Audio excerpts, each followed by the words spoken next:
जय भीम। ऐसे लग नहीं रहा कि नगीना हमें प्यार से पुकार रही है। एक बार जय भीम ऐसा करे कि लखनऊ तक आवाज जाए, जय भीम। साथियों, यहां पर आज मौजूद सर्व समाज में से हमारे मुसलमान भाइयों को, बहनों को, माताओं को मेरा सलाम।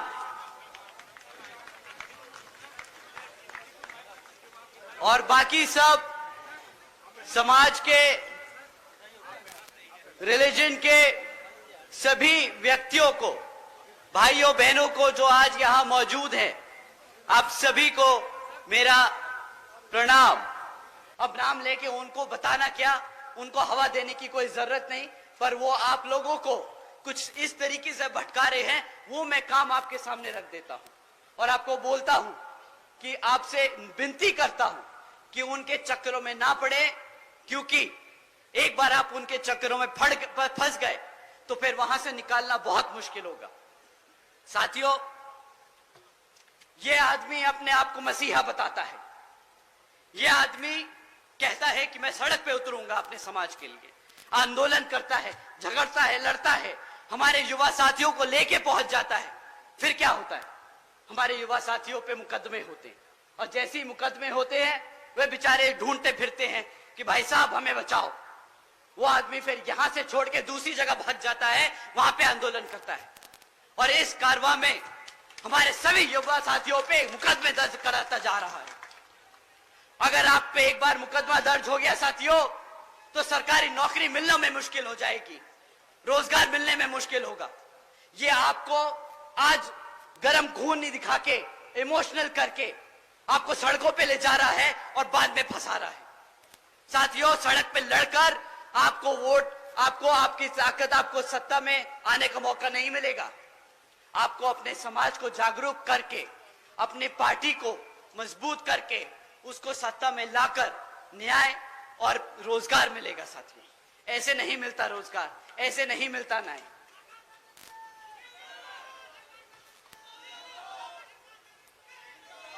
साथियों, अभी पिछले कुछ दिनों में इस व्यक्ति ने अपनी पूरी जी जान लगा दी कि वो इंडिया अलायंस में घुस जाए। किसी तरह अगर इंडिया अलायंस में घुस गए तो भाई अपनी एक सीट निकाल लेंगे। बेचारा घबराता है कि अपने आप लड़ना पड़ जाए तो जमानत जब्त हो जाएगी। परंतु साथियों, बेचारे की किस्मत इतनी खराब कि इंडिया अलायंस में होके भी बेचारा बेघर घूम रहा है, पूछ रहा है कि साला कोई एक सीट तो दे दे भाई। अब अपनी खुद की पार्टी से लड़ना पड़ रहा है। भाई साहब, आजकल जीतने के लिए क्या क्या नहीं कह रहे कि भाई बसपा का प्रत्याशी बहुत कमजोर है, वो लड़ नहीं पाएगा। हमारे प्रत्याशी जी से मैं एक बार रिक्वेस्ट करूंगा कि जरा सामने आए।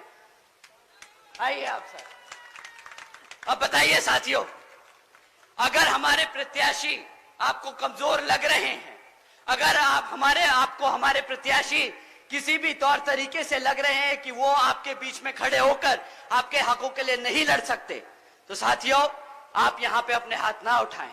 परंतु अगर आपको लगता है कि हमारे प्रत्याशी उतने ही मजबूत है जितना हमारा कैडर, उतने ही मजबूत है जितने हमारे कार्यकर्ता, तो आप सब अपने हाथ उठाएं और बताएं कि यहाँ पे सामने वाले की जमानत जब्त होने वाली है और यही प्रत्याशी उसको वो मुंहतोड़ जवाब देने वाले हैं।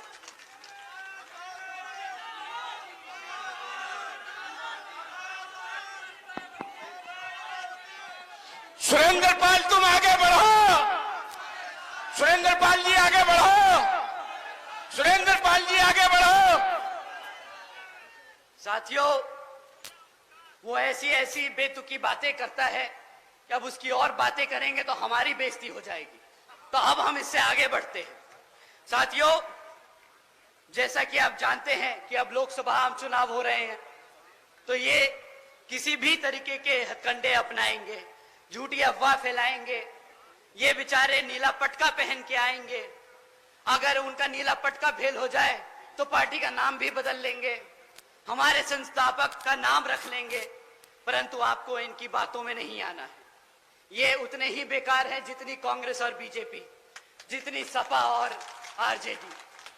साथियों, आपको इन सब से बच के और संभल के रहना है। ये बहुत जरूरी है कि आप लोग अपने पार्टी के मूवमेंट को मजबूत करते चले और लोगों में आपके कार्यकर्ता, आपके प्रत्याशी के बारे में सही बातें आगे रखते रहें और सबको बताते रहें कि आपको इस बारी हाथी के सामने वाला बटन दबाकर यहां पर बहन जी के हाथ मजबूत करने का काम करना होगा। साथियों, आगे की 3 लाइनें मैं वो बोल रहा हूं जो बहन जी ने मुझसे बोला लिखा बोलने को। साथियों, ये मैं बहन जी के शब्द आपसे दोहरा रहा हूं। बहन जी ने कहा कि उनकी खास तौर से आदरणीय बहन जी की अपील है कि इस समय देश में हो रहे लोकसभा आम चुनाव में आप सभी लोगों को हर मोर्चे पे सावधान रहना होगा। आप लोगों का वोट बहुत कीमती है। आपका वोट कोई खरीद ना सके, आपका वोट कोई लूट ना सके, आपका वोट कोई किसी तरह कब्जा ना सके।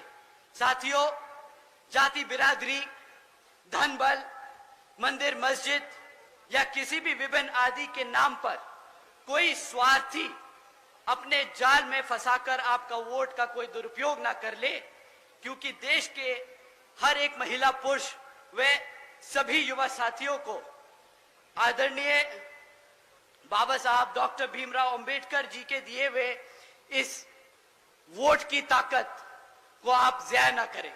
साथियों, अब अंत में मैं अपनी बात खत्म करने से पहले मैं आप सभी को अपने महान सभी संतों, गुरुओं व महापुरुषों को, जिसमें खासकर महात्मा ज्योतिबा फूले, छत्रपति शाहूजी महाराज, नारायण गुरु, पेरियार रामास्वामी जी, बाबा साहब डॉक्टर भीमराव अंबेडकर जी एवं मान्यवर साहब श्री काशीराम जी को नमन करता हूं। आप सभी का मैं एक बार फिर से दिल से धन्यवाद करता हूं कि आप सब आज इतनी बड़ी संख्या में यहाँ इकट्ठे हुए और यहाँ पे हम सबको सुनने आए। तो आप सभी का मैं तहे दिल से धन्यवाद करता हूँ। यहाँ मौजूद सभी मीडिया बंधु, हमारे बीवीएफ के नौजवान साथी, हमारे स्टेट के कमेटी के सभी जिम्मेदार पदाधिकारी एवं कार्यकर्ता गण, आप सभी का भी मैं तहे दिल से धन्यवाद करता हूं। और साथियों, आने वाले लोकसभा आम चुनाव में आप हाथी वाले निशान के सामने वाला बटन दबाकर यहां बीएसपी को विजय बनाएं और बहन जी के हाथ मजबूत करें। जय भीम, जय भारत।